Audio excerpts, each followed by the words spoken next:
Good morning बच्चों। स्वागत है आपका अपने यूट्यूब चैनल इनोवेटिव आशुतोष पर। देखिए, आपका जो मॉडल प्रश्न पत्र है सेकंड, वह जारी हो चुका है 8वीं क्लास का 2021 के लिए झारखंड बोर्ड का। आइए जो साइंस का मॉडल क्वेश्चन पेपर है उसको हल करने की कोशिश करते हैं। निम्न में से कौन सी धातु द्रव अवस्था में पाई जाती है? लोहा, जस्ता, तांबा, पारा। ये सारे ठोस होते हैं सिवाय पारा को छोड़ करके। ठीक है। विद्यालय में बजने वाली घंटी किस धातु की बनी होती है? हालांकि वह पीतल का बना होता है, लेकिन उसमें मिला हुआ होता है कॉपर मुख्य रूप से। तो इसका सही उत्तर हो जाएगा तांबा। सूक्ष्म जीव को देखने के लिए किस यंत्र का प्रयोग किया जाता है? सूक्ष्मदर्शी, लेंस, चश्मा, दूरबीन। छोटी चीज़ों के जो महीन चीज़ें हैं उनको देखने के लिए सूक्ष्मदर्शी का प्रयोग होता है। ठीक है। अगला प्रश्न देखते हैं। चेचक के टीके की खोज किसने की?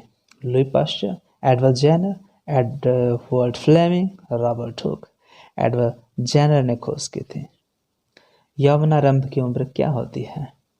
जब महिलाओं या फिर बच्चियों का अंडाणुजब स्राव होना शुरू होता है। ठीक है। उनमें जो ऋतुस्राव होना शुरू होता है वह उम्र होती है 10 से 12 साल की उम्र। अगला प्रश्न है, ऋतुस्राव लगभग कितने दिनों के अंतराल पर होता है? तो 1 महीना का अंतराल चलता है, इसलिए 28 से 30 दिनों का। गति की दिशा में परिवर्तन का कारण क्या हो सकता है?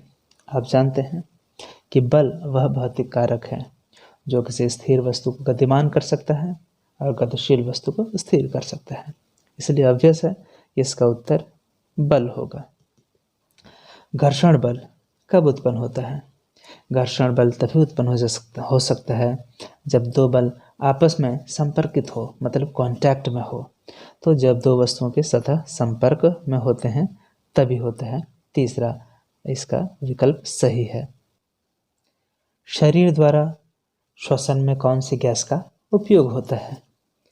हमारे शरीर में श्वसन 2 तरह के, एक नाक से सांस लेना और सांस छोड़ना। दरअसल इसे श्वासोच्छ्वास कहते हैं, लेकिन ये श्वसन जो है यह कोशिकीय श्वसन की बात हो रही है। मतलब हमारी कोशिका के माइटोकॉन्ड्रिया में जो श्वसन होता है, ऑक्सीजन की उपस्थिति में कार्बोहाइड्रेट जो है वह कार्बन डाइऑक्साइड, पानी आदि में टूट जाता है और ऊर्जा बनती है। तो श्वसन में कौन सी गैस का उपयोग होता है? तो वह है ऑक्सीजन।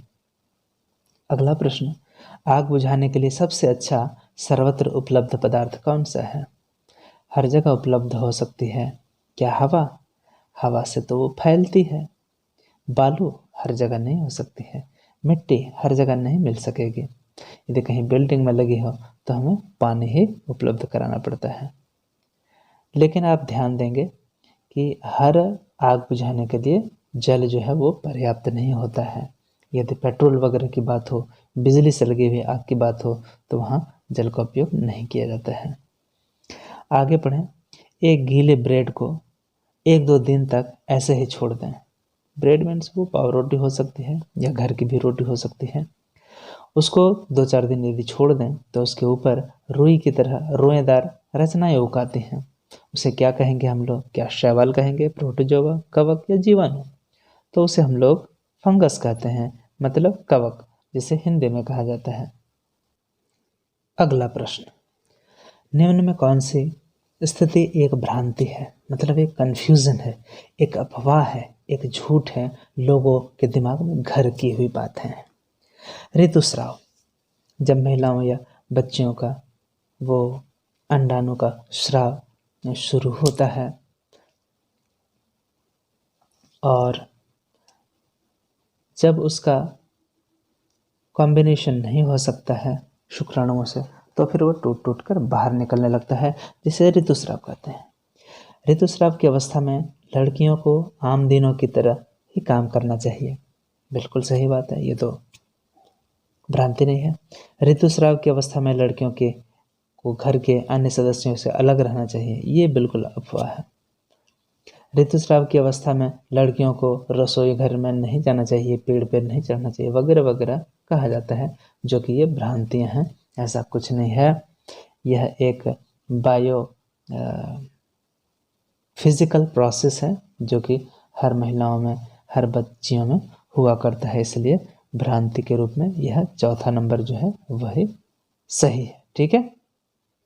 अगला प्रश्न है, वस्तुओं को दृश्य कौन बनाता है, हमारी आंख या फिर प्रकाश, या दूरबीन या सूक्ष्मदर्शी। सूक्ष्मदर्शी, दूरबीन और आंख बेकार है यदि प्रकाश की उपस्थिति नहीं हो। यदि लाइट नहीं हो तो ये तीनों चीजें कोई काम की नहीं, इसलिए इसका सबसे सटीक उत्तर होगा प्रकाश।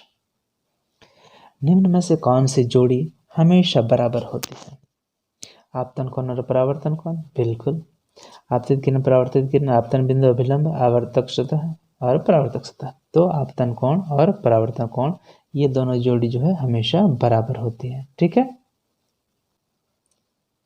अगला प्रश्न, अभयारण्य में मनुष्य की स्वतंत्र गतिविधि कैसी होती है। अभयारण्य क्या होता है।